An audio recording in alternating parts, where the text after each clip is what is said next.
Hey everyone, Father Lane here. Welcome to our first class in our course on the Pentateuch, and you can see I am at a lovely city park on the banks of the Deschutes River in that town of Bend, Oregon, to which I introduced you in our welcome video.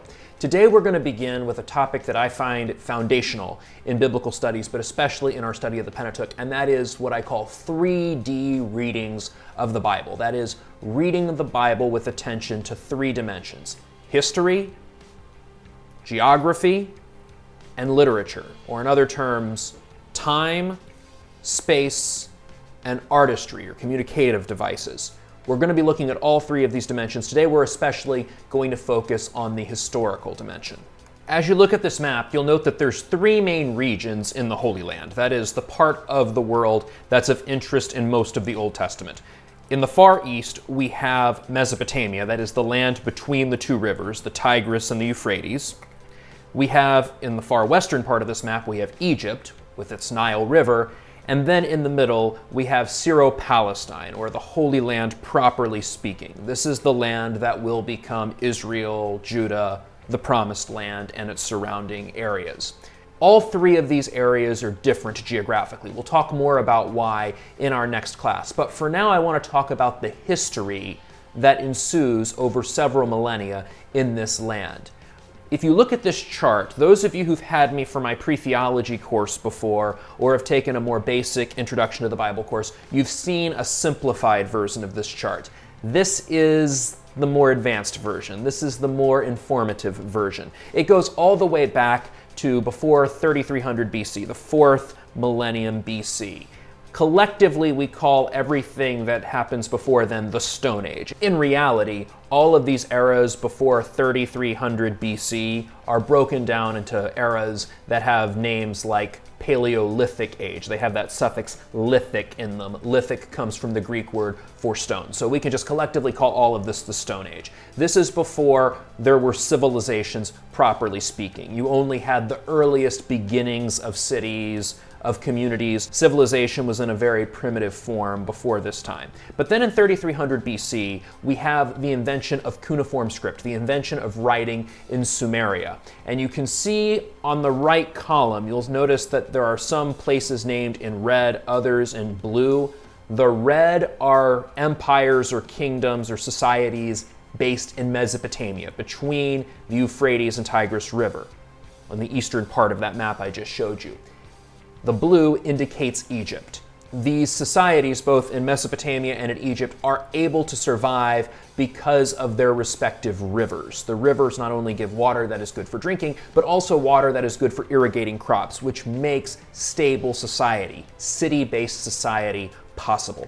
So you'll notice as early as the late 4th millennium BC, we've got Sumer and Akkad, and then we have Egypt growing, and then as we move into the 3rd and especially into the early 2nd millennium BC, you have Babylon of Hammurabi. You're familiar with Hammurabi's code. We'll talk about that much more in this course when we look at the legal texts of the Pentateuch. You have society in the area starting to mature. Then between 1650 and 1550, Egypt has a series of foreign interlopers, the Hyksos period. During this period, the Egyptian pharaohs are at their nadir of their authority. But then, starting in 1550 BC, as the late Bronze Age dawns, the Egyptian New Kingdom begins, and you have some stronger pharaohs, and Egypt assumes greater authority. It's during that era that the Exodus is set. And then you can see we have the Iron Ages, Iron 1, 2A, 2B, and 2C. This is the main biblical period with which the historical books of the Old Testament are most interested. And then in 586 BC, the temple is destroyed by the Babylonians. The people of Judah are taken off into exile, and then they're eventually allowed to return to the land by the Persians. And then later in 332 BC, Alexander the Great conquers the known world, ushering in the Hellenistic or Greek era. Now, you can notice on this chart that I've got Genesis 1 through 11 and Genesis 12 through 50 set in the early bronze and middle bronze 1 and 2 ages respectively. I want to be very clear that it's important that we know the whole history. We can't just limit ourselves to the top of this chart. Why?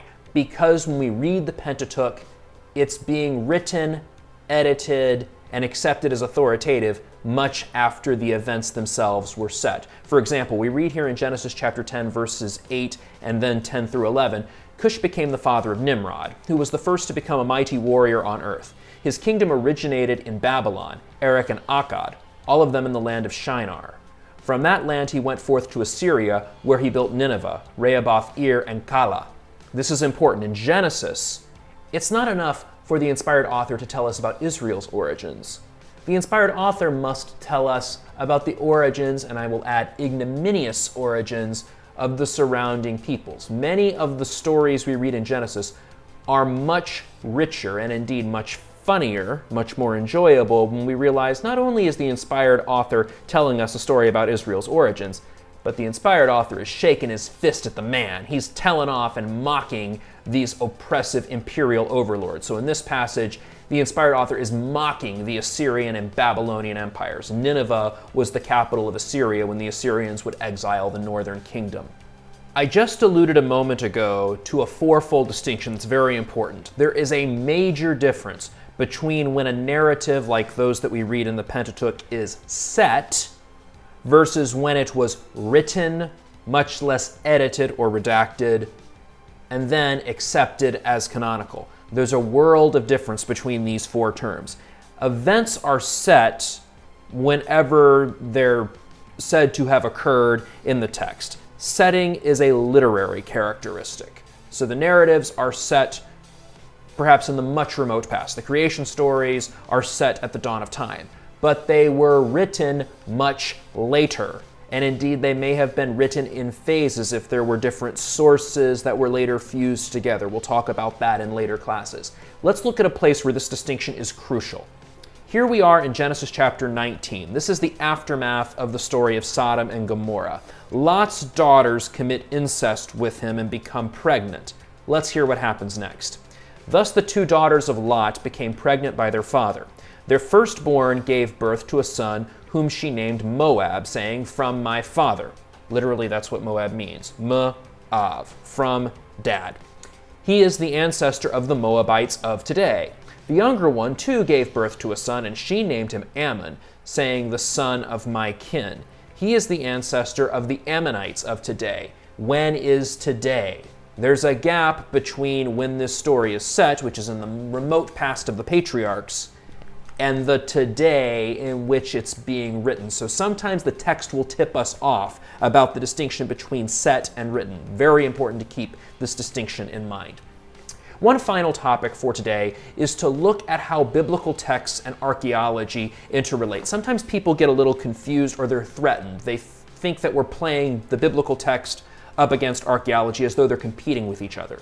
On the contrary, both are tools to help us attain the truth. Archaeology helps us do what the popes and the magisterium have asked us to do, and that is to understand the text in its original context and come to its literal sense. But archaeology is not the be-all, end-all. You can see I've put here some distinctions between the two. Biblical texts were composed intelligently by real human authors, and they portray what the author or the narrator wants to show. We're going to explore that a little bit later on in some other classes. Moreover, biblical texts were preserved intentionally. They were copied by hand, and they were edited selectively, whereas archaeological remains are usually preserved by accident. They were made for some purpose, and whoever was making the potsherd or the tool or the piece of a house or whatever record we have from the archaeological remains, the person who made it didn't know that he or she was making it. But here's a crucial similarity between the two. Both have to be exegeted. Neither a biblical text nor an archaeological remain explains itself. Both require interpretation. So let's look at one very important example. This is the Merneptah Stele. This is an archaeological remain that can be dated to around 1208 BC. It's our earliest recorded piece of evidence with the name Israel. The act of interpretation means that I'm able to discern that this means that Israel existed as a cognizable, distinct people by the late 13th century BC. In our next class, we'll look more at the geographical context of the Pentateuch. Till then, read well and pray well.